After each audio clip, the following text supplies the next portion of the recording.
Jesus called a woman a dog to her face. She had walked for miles to beg him to save her dying daughter. And feel what your gut just did.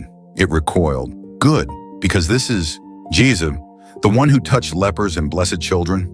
And here he is comparing a broken mother to a dog. So either the gentlest man who ever lived just turned cruel for no reason, or there is one word in that sentence that almost everyone reads wrong. There is, and once you catch it, this stops being an insult at all. But to feel why it lands the way it does, you have to know who was kneeling in front of him. She was a Canaanite. To everyone standing there, that one word meant the old enemy, the wrong blood, the wrong gods, the wrong side of a line she never chose. By every rule in that crowd, she had no business being there at all. And notice where it even happens.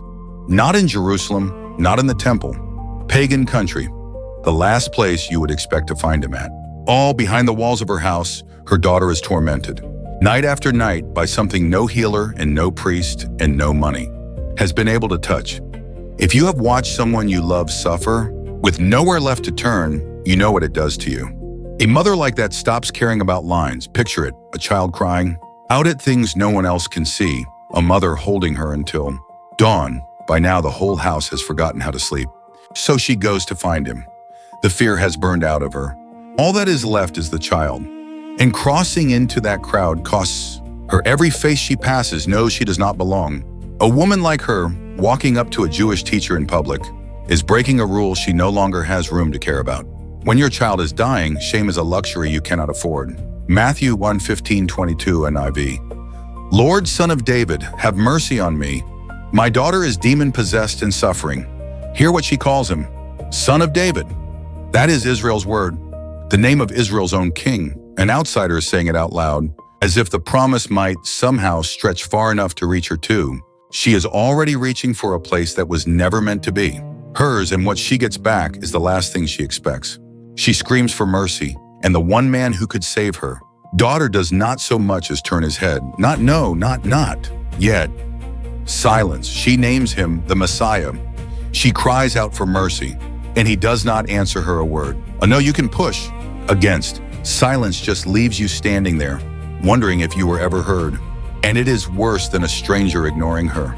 The one man alive who could fix this is close enough to touch, and he acts as if she is not even there.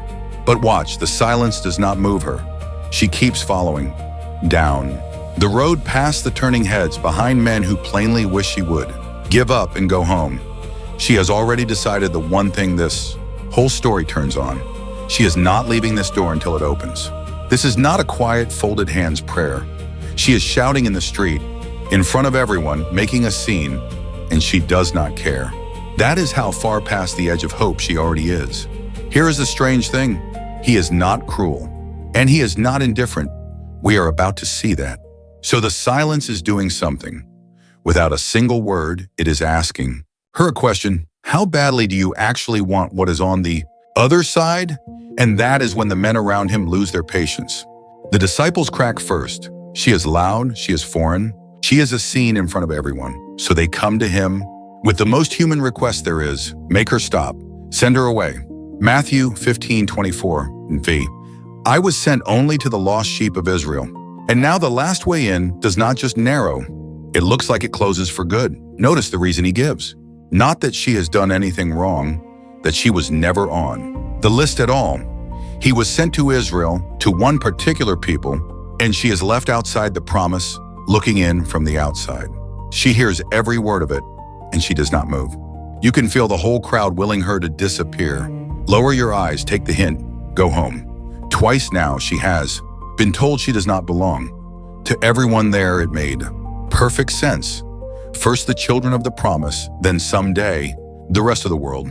She was asking out of turn, and everyone could see it, everyone except her, because instead of leaving, she pushes closer and drops to her knees right in his path. And this is where he says it. The line people still flinch. At 2,000 years later, the one a lot of sermons quietly skip because no one is sure how to hold it. She is on the ground now, and her whole request has shrunk to 3 words, Lord, help me. No speech, no bargaining, nothing left. Matthew 15:26 NIV. It is not right to take the children's bread and toss it to the dogs. the children's bread, the dogs, a grieving mother on her knees, and he compares her suffering child to a dog under the table. The whole square goes silent. This is the man they had all been, calling gentle, and no one knows where to look. To every person in that square, it is over. The teacher has spoken. The line is drawn. The foreign woman has her answer. That is what they all hear. She is about to hear something else, entirely, and you can feel the whole crowd bracing for her to break. That's her row one. She does none of it. What she does next is the reason we are still telling this story 2,000 years later. But here's what almost everyone misses, and what she caught in half a second. He does not use the word for the wild dog of the street, the one you drive off with a stone. He reaches for the other one, the small word, the house dog, the one that lives inside, close to the family, near the table. And everything now turns on which of the two she hears. Everyone in that circle heard a door slam. She heard one open. And this is the center of the whole story. So hear it clearly, because it is not the picture people love to paint. It is not a quick-witted woman winning an argument and backing God into a corner. Watch what she actually does. She does not fight the line. She does not demand to be called a child of the house. She takes the exact picture he just handed her. The home, the table, the little dog at the family's feet, and instead of being crushed under it, she steps quietly inside it. Matthew 15:27, Nivi. Yes, it is, Lord. Even the dogs eat the crumbs that fall from their master's table. Yes, Lord, even the little dogs get the crumbs. Kneeling in front of a wall of no, a sick child waiting at home, she listens straight past the sting and catches the one small thing. Hiding inside his word, near the table, near him. The insult and the invitation were the same word all along. He just left it to her to hear which one he meant. And that takes more than quick wit, to be handed a word that could crush you and to find the mercy folded inside it. Most people go a whole life without learning to see like that. She never asked to stop being who she is, the outsider, the wrong woman by every rule in that room. She only trusts that. His table is wide enough to feed even her, not an argument won. He were voice or her chin. There is no fight in her at all. She simply agrees with him. Yes, I am the small one, the one under the table, and follows it too. Where it truly leads, there is a place for me here too. She turned the hardest word he had into the reason she belonged. And in an instant, his whole voice toward her changes. Matthew 15:28 NIV. Woman, you have great faith. Your request is granted. Great faith. Nobody in that circle saw it coming, least of all the men who wanted her gone. The outsider, the foreigner. The woman with no claim at all, the one they tried to send. Away is the one he now holds up in front of everyone else. Mark 7:29 NIV. For such a reply, you may go. The demon has left your daughter. For such a reply, not for wearing him down, not for winning, for what she heard, and for refusing to. Leave until she heard it, and far away in a house she cannot even see in that very same hour. Mark 7:30 NIV. She found her child lying on the bed and the demon gone.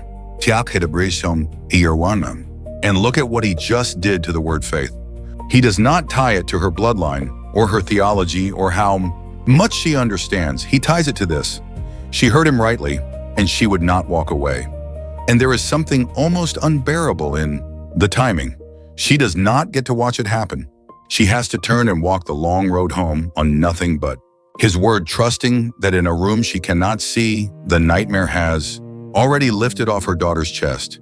That walk home is what faith actually looks like.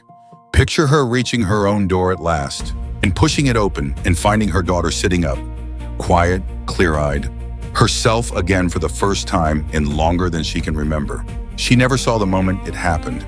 She only trusted that it would. So come back at the end to the question we started with.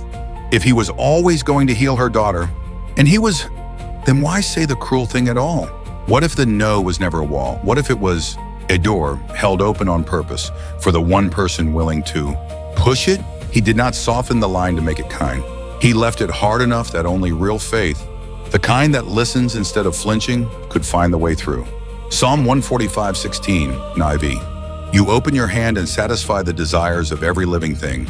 Every living thing, not only the children of the house, everything that comes close enough to the open hand. She came asking for Crumbs. She walked away carrying the whole promise. Once you have seen it, here it is hard to unsee anywhere else. So much of Scripture is someone standing at what looks like a shut door and everything turning. On whether they knock again, she knocked again. So the next time, door seems to slam in your face, in a prayer, in a life you did not choose. Ask what she asked. Is this a wall or is it a door you were meant to push? She almost walked away from the answer. She stayed, and it changed everything.